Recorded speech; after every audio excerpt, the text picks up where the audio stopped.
anybody ever comes up to me, without fail, everybody always mentions this movie. And they say, not only does my 80-year-old grandmother love it, my 3-year-old sits and watches it with her. 20 years later, all of a sudden you end up being in one of these films that generation after generation, you know, the little kids come up to me and then their parents say, and I grew up in college with it. Especially as you're getting older, you really appreciate when people say how much it means to them and how much it means to their kids, and they watch it as a family. There are generations of people who watched it with their parents, who are now in college, who watched it when they were younger, and who have been watching it for all those years. Because as they've continued to watch it, they get more and more out of it. They understand the humor better. They understand the satire better. It's this kind of become this family treasure that people want to share with their children. Watching my son see it through his eyes, he didn't have the experience of making it, but so clearly something it connects in some way. His friends come over, he shows them the sword and the 6-finger glove, and that's a pretty big coup, and the glove still fits. You don't by any chance happen to have 6 fingers on your right hand?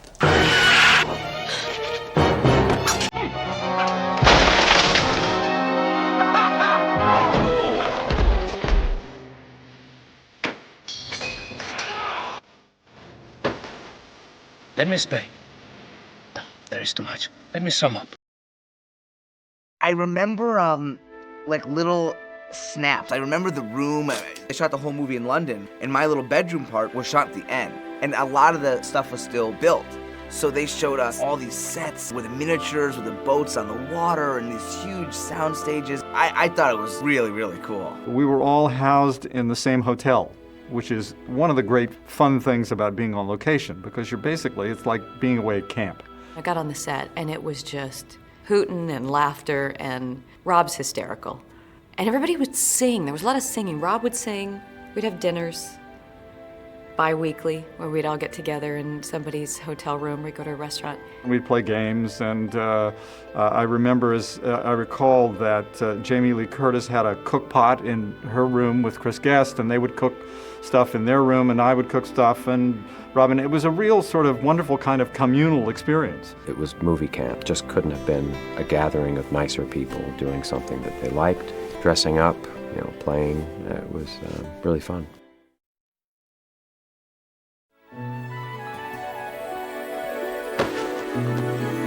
You know, you have a melancholic feel when I look at Andre the Giant. He was such a sweet giant. When I met Andre, I remember we were at the studio, and Rob came in and he said, come on, I want you to meet Andre. So I came out of this room and I walked over here, and there was a small couch, and I saw this landmass, just the way Bill Goldman describes it. You were not hired for your brains, you hippopotamic landmass! I never saw anything like this. I lost my breath. And I really had to get it together because we had to be partners. You know, this was going to be my partner, and we had to bond, and, you know, and I was already worried. I screwed it up from the minute I opened my eyes because I was overwhelmed I just lost my breath. When we were doing the scene, my family showed up, my young family at the time. This was the scene where he dunked my head in the bucket. And he said, I hope I don't hurt you. And he had no idea of his strength. And the first time in the bucket, my head hit so hard, I thought, oh my God, I'm gonna have a big welt. And then they came, and my favorite part of this photograph is Andre's hand is on top of Isaac's head. Because Andre couldn't handle any weight on his back, everything had to be rigged. See? The cliffs of insanity! When we had to go up the cliffs of insanity, this was all shot at the cliffs of Dover with stuntmen and cranes off of cliffs and miniature versions of us and all kinds of effects. They needed us to go up. So there was a forklift that was on the other side of a rubber-faced mountain. And on the fork is a pole with 3 bicycle seats. I sat on one seat, and Wally sat on a bicycle seat, and Robin sat on the bicycle seat. Now, Wally Shawn was terrified of heights, and he was very frightened of being terrified and ruining the film. He literally used those words, I'm worried I'm going to ruin the film. You know, I have no ability to do this, he would say, and I don't know what I'm going to do. I have a tremendous fear of heights. I can't even look down at my feet. And, you know, he would go on, and he was overwhelmed with terror. And we begin to go up, and Wally is about to pass out. We're not even 2 inches off the ground. And Andre said to him, what's the matter? And Wally looked at him, he couldn't speak, and Andre just petted him like a child and said, "Don't worry, I'll take care of you. Don't worry, I'll take care of you." He was fine from that second on. And we went up, and we went down several times. And Wally never had a problem. He believed him. He had a very, very philosophical view of who he was, the gifts and the burden that he'd been given in life, and he'd come to accommodate them in a very, very gracious and graceful and dignified way. It's a nice thing that big us in the smartest. I don't even exercise. I don't want to call Andre a tragic figure because he was not. He was filled with a kind of enjoyment of life. He had a love of other people. He enjoyed being around us. And in fact, I remember very clearly that Andre saying that he enjoyed being around us because he didn't feel like he was different, because we were all a little nuts. Isaac, you did something right. Oh wait, I wanted it to go through my head. I like when he says, "We'll always have Paris," but that's from another movie. Do you mean from this film? Boo! I love you, Spartacus, like the father I never had. That's Spartacus. Boo! Gladiator, he says, "I will fight you, Gladiator." Boo! I have a sketchier memory, although I know I had lines in the movie, and I know different people said things because it was a talkie. Beat it, or I'll call the Brute Squad. I'm on the Brute Squad. You are the Brute Squad. I am the Brute Squad. I am the Brute Squad. It wasn't my line. Of course there's, inconceivable. Inconceivable. Inconceivable. Absolutely, totally, and in all other ways, inconceivable. Inconceivable! Inconceivable. Inconceivable. You keep using the word. I don't think it means what you think it means. Who would it have been if it wasn't Mandy playing Inigo Montoya? What would that dynamic have been if it wasn't the six-fingered man played by Christopher Guest? It's dynamics. It's that energy that's created between those people and the director and that writer, and that's the teamwork that creates that art piece. And then, when it was over, we got a phone call that there was going to be a rough cut of the film. We want to come see it. I hadn't had great luck with movies up to that point, and I sure loved this part, and I loved this film, and I figured, what'll be wrong with this one? And we're watching the movie, and somewhere at some point I just started weeping. I lost it. My wife grabs my hand, and she's holding it, trying to get me not to make noise and humiliate myself and embarrass myself for God knows what reason Mandy's crying for now.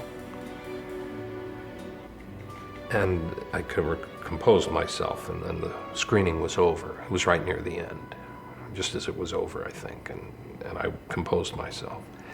And she looked at me confused, and she said, I remember this, she said, "What's the matter? What's wrong?" And I said to her, I never dreamed I would get to be in a movie like this. I never have since, and I guess you're lucky in this life if you even get close to something like this. I couldn't understand.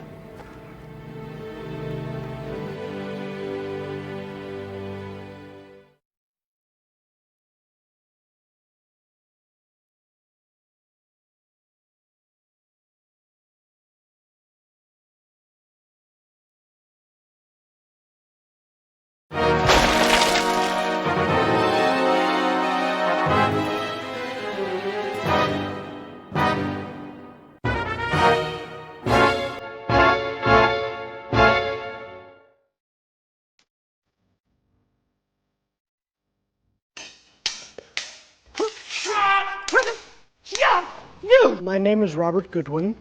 I'm what's considered a sword master for film in LA. Martial arts and European weapons is my training background. Socrates said, the best dancers make the best fighters. And so it is. It's all about the footwork. Different sports, again, give you the attributes that you need to be able to learn to fight. And those attributes are, how do you carry yourself? How do you walk? How do you move? How's the timing of the weapon that you're using? The people I've worked with are good actors, and so they know how to tell the story, and they know the importance of telling the story physically as well as with the dialogue.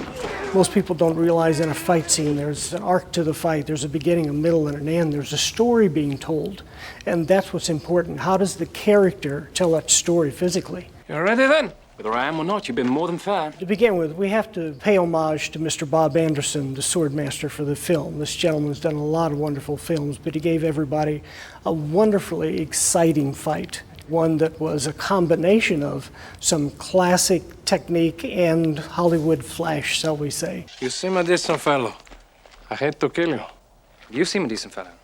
I hate to die. We went to England and worked with Bob Anderson, who is the British Olympian fencer. And you couldn't say I'm tired because he's in his 70s and he was amazing. It's said in the very first line, the world's greatest sword fighter. Well, I better get there. Mandy stabbed me in the leg at one point. You practice with these carbon fiber blades because they're light, and the blade actually went into my leg. I said, don't do that. He said, what? I said, don't stab me in the leg. Pretend to stab me in the leg. But you haven't got your health. You haven't got anything. These are the kinds of weapons that you see used in Princess Bride. When you look at what they were doing and how they were doing it, even though they talked about some of the fencers from the 1500s, I would put them probably in 1600s. When you get into the 1600s, you begin to see what's called civilian weapons, the transition from military weapons to civilian weapons. And the civilian weapons eventually became known as the rapier. These weapons in general, different styles of them, were the styles that you saw in Princess Brides. You saw elaborate piercing along all of the metal work and, just hand engraved, and you could, just see it. It's like he said. I've never seen its equal.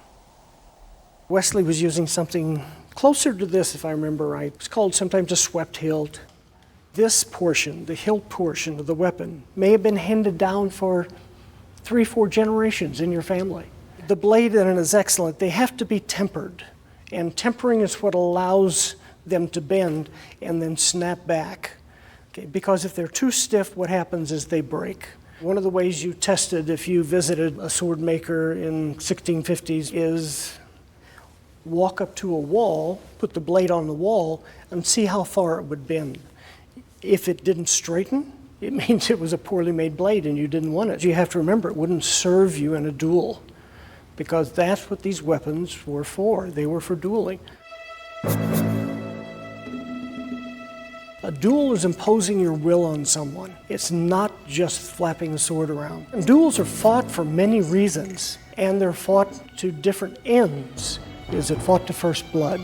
Is it fought to the death? To the death. No. To the pain. I don't think I'm quite familiar with that phrase. Different intentions involved. You'll notice at the beginning of their fight, what they did was some kind of testing of the skills. They didn't just really charge into the person. No, they wanted to find out what their skill level was. You also never know what style you're going to come up against in a duel. You're using Bonetti's defense against me, huh? Just because someone was Italian doesn't mean they didn't study in Germany. Naturally. You must expect me to attack with Capafero. Naturally. But I find that Tybalt cancels out Capafero. For that reason, you had to be very, very careful. Unless the enemy has a study, he's a glipper. Which I have. The great thing about the Princess Bride fight was there were two master swordsmen respecting one another. What did he say at the end? I would soon destroy a stained glass window as an artist like yourself. There's no way he was going to kill him. He's respected him too much. However, since I can't have you following me either. But when he met the six-fingered man, what happened? The intention changed. This is what he's been living for 20 years. Hello. My name is Inigo Montoya. You killed my father. Prepare to die. There's no doubt as he's going to the death, even though he's wounded, he still follows through and brings up that internal strength. Different intention, different drive of the body. Now! Offer me money. Yes. The cut to the cheek was leaving his brand on him. The cut to the cheek is a high insult in that it's something that you can't hide. He does this tearing action up the cheek. Power to promise me that. All that I have and more. Please. Any kind of breaking in the skin in the face area, get a lot of blood. and it looks worse than it is. And so for the fighter himself, it can be something that psychologically can affect them. One of the things any physical discipline, if you're training correctly, will teach you, the body is weak and it lies to you. The spirit is what drives you forward. Hello! My name is Inigo Montoya. You killed my father. Prepare to die. As you've seen from the fights, they can be very exciting. They can be dangerous if you're not safe with what you're doing. So it's very important that you find a qualified instructor. The Chinese say we're standing on our teacher's shoulders. So part of our responsibility as teachers and choreographers is to be as accurate as we can, but guess what? In Hollywood, it still has to have that ability of being able to entertain and tell the story as well. You are wonderful. Thank you. I've worked hard to become so.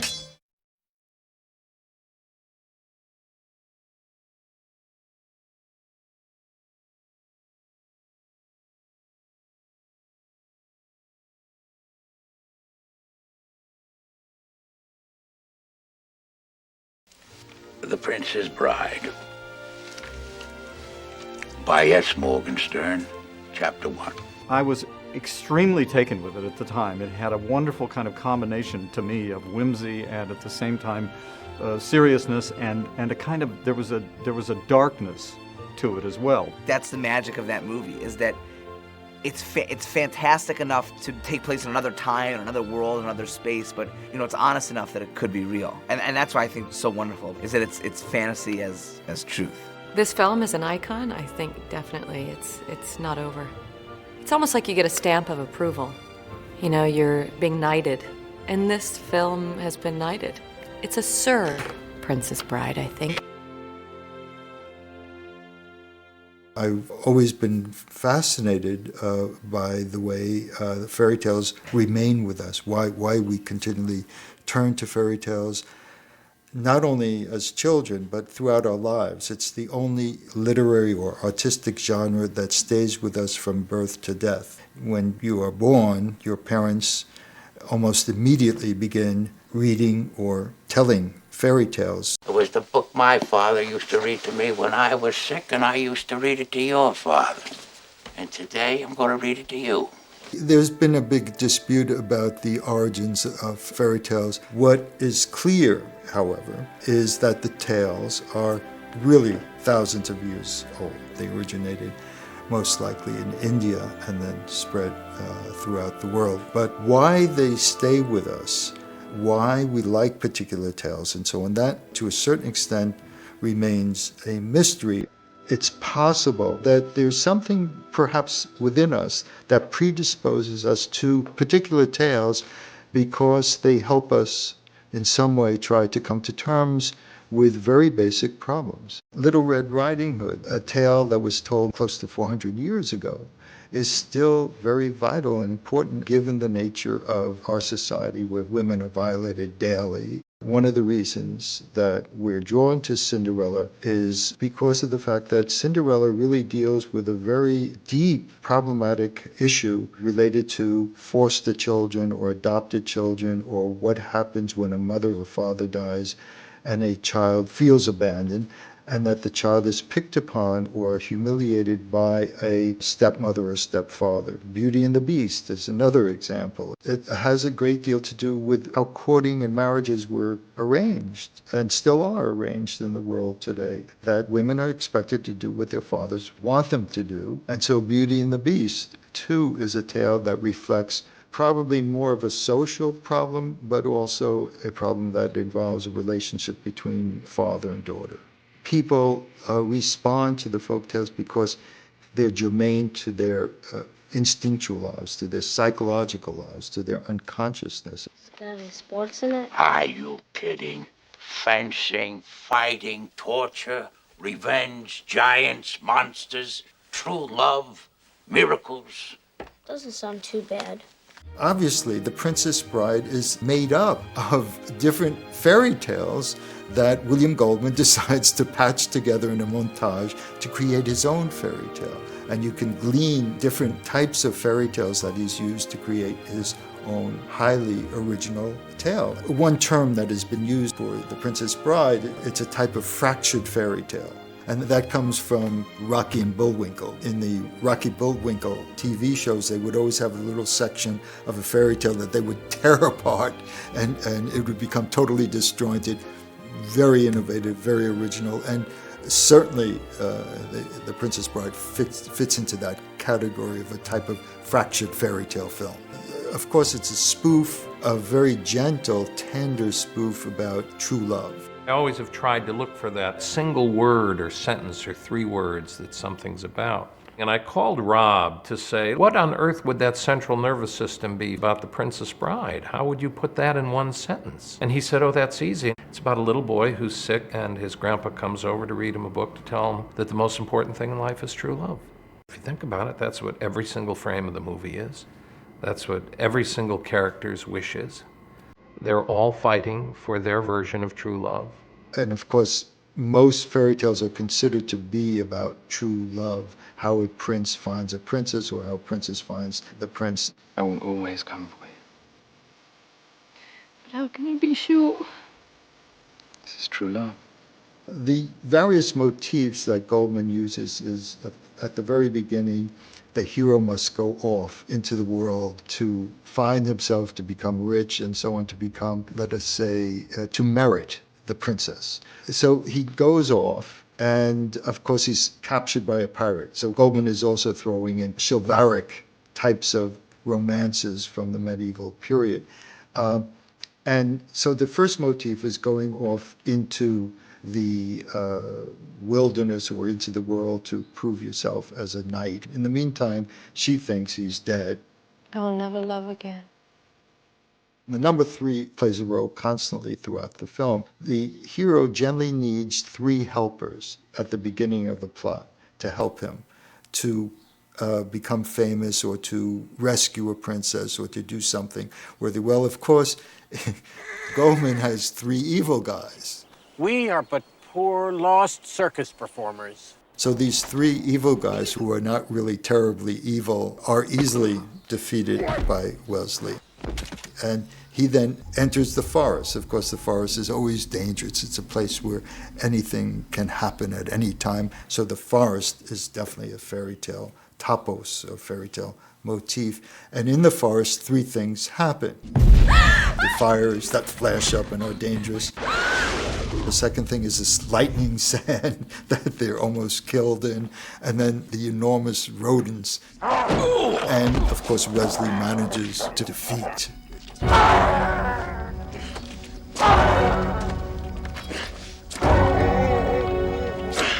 So that again are these 3 adventures. And then they're doing well, they get out of the swamp forest, and there's that sudden fall, that peripety that happens in the fairy tale. Quite often, a prince will kill a dragon, rescue a princess, and then fall asleep or something, and someone else will come along and steal the princess. And in this case, of course, it's Humperdinck imprisons Wesley, and things look terrible again.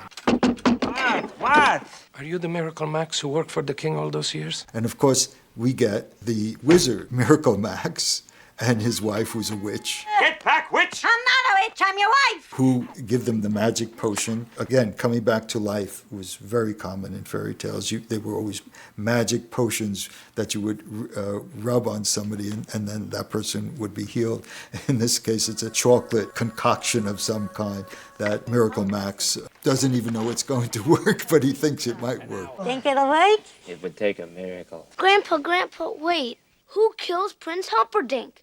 At the end, somebody's got to do it. Also, very good storytellers invite the audience to interrupt. And so that the film captures that wonderful essence of the way we do tell stories, mocking the fairy tale, and yet also taking it seriously, realizing how stories are so important for our lives. I mean, this young boy who's sick is, to a certain extent, cured at the end of the film. What? Now it's kissing again. You don't want to hear that.